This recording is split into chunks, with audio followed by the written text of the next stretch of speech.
Now we will be looking about teaching support systems. So these are actually the resources that the teacher use to make teaching more effective. So we have studied some the factors that make teaching effective. So what all can a teacher do other than being kind, other than being empathetic, other than having skills, other than telling about the syllabus? What can a teacher actually do? What all systems he or she can use? What all aids can he or she use to make teaching more effective? So the teaching support systems can be classified in two manners. It can be classified either as traditional teaching methods and modern teaching methods. Modern teaching methods, ICT and all comes under that, or then you can classify it as audio teaching methods, or audio support system, video support system, audio visual, and activity based. So we can actually have a two base classifications.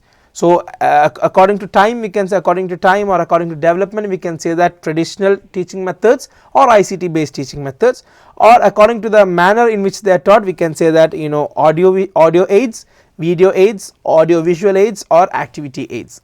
So we will start you will start with why do we have to change from traditional methods to ICT based methods? Why do we have to use audio aids or video aids or audio visual aids? The reason is that we have something called the cone of learning, proposed by Edgar Dale. What happens is, after 2 weeks, whenever we try to learn something, after 2 weeks, how much are we actually able to remember, or how much are we actually able to still recall after 2 weeks? So according to you have the the diagram in front of you in your screen. You can see that we are actually able to recall only 10% of what we read. We are actually able to recall only 20% of what we hear, 30% of what we see. So if we see something today, after 2 weeks we are only able to recall 30% of that. Then 50% of what we hear and see, 70% of what we say, and 90% of what we say and do. So in reading, it's actually just reading. In hearing, we are hearing the voices. In seeing, we are looking at maybe pictures.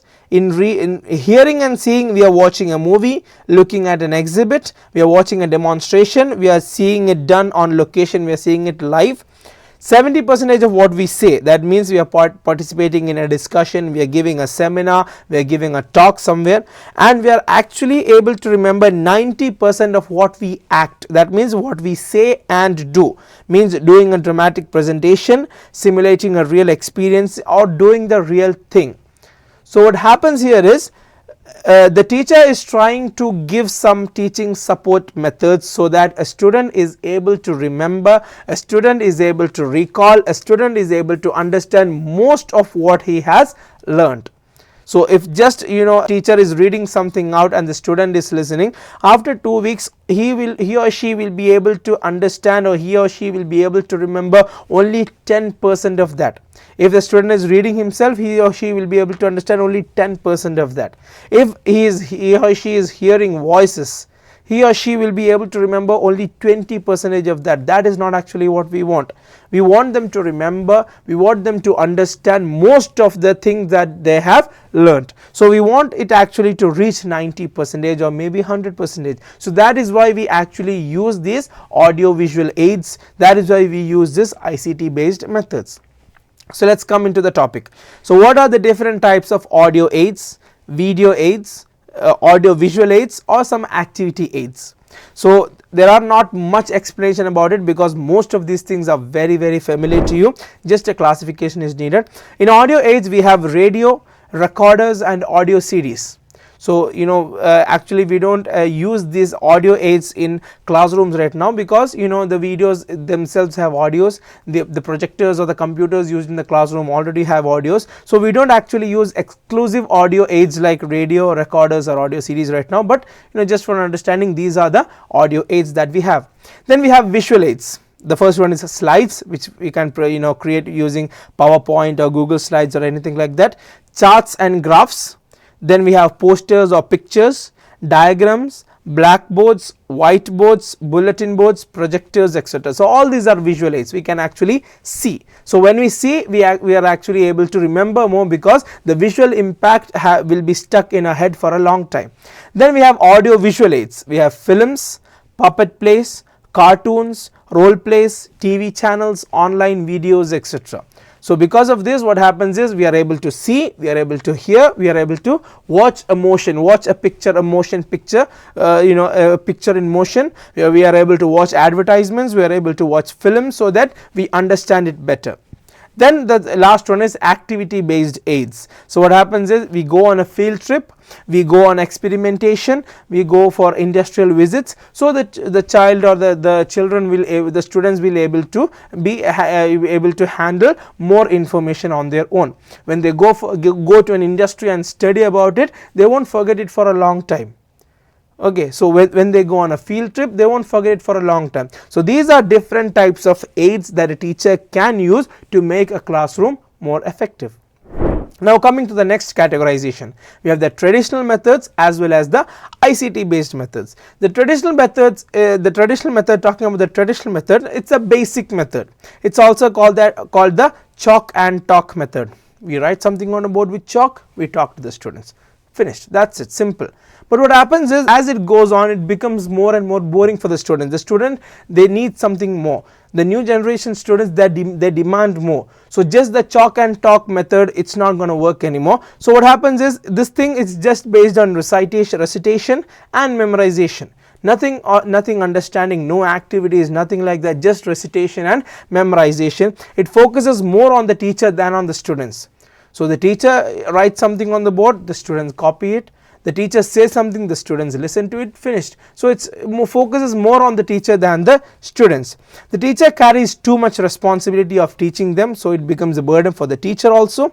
The teacher is responsible to control the class, whereby it should actually not be like that. The students should control themselves. The students should come up with activities or games or role plays themselves. But here in the traditional method, the teacher is responsible to control the class. There is only one way flow of information. As we said, the teacher writes something on the board with chalk, the students copy it, the teacher talks something, the students listen to it. There is only one way flow of communication, but where actually in a classroom there should actually be two-way flow of communication. There should be responses, there should be suggestions, there should be feedbacks, everything. So there should actually be a two-way flow of communication. Then every important thing about the topic is written on the blackboard and the students copy it, as we said above. So that should not be actually the way. And the instruction is based on textbooks, lectures and assignments. That's it. Textbooks, lectures and assignments. But apart from that, we have a lot of options in this, in this world today, like the projector systems, the showing of films, the audios, videos, everything. We have a lot of potential of teaching today, but why should we stick to the the usual traditional method of just textbooks and lecturing? That is a question here.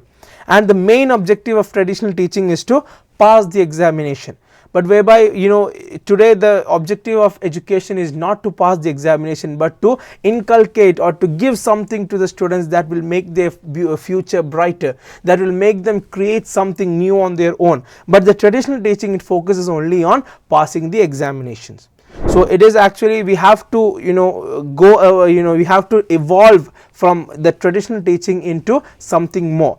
It's not that we have to avoid it completely. We have to still use blackboards or whiteboards. We have to still use chalk, everything like that. But it's not like we are avoiding it altogether. But it has come to a time where we have to evolve from just using traditional methods.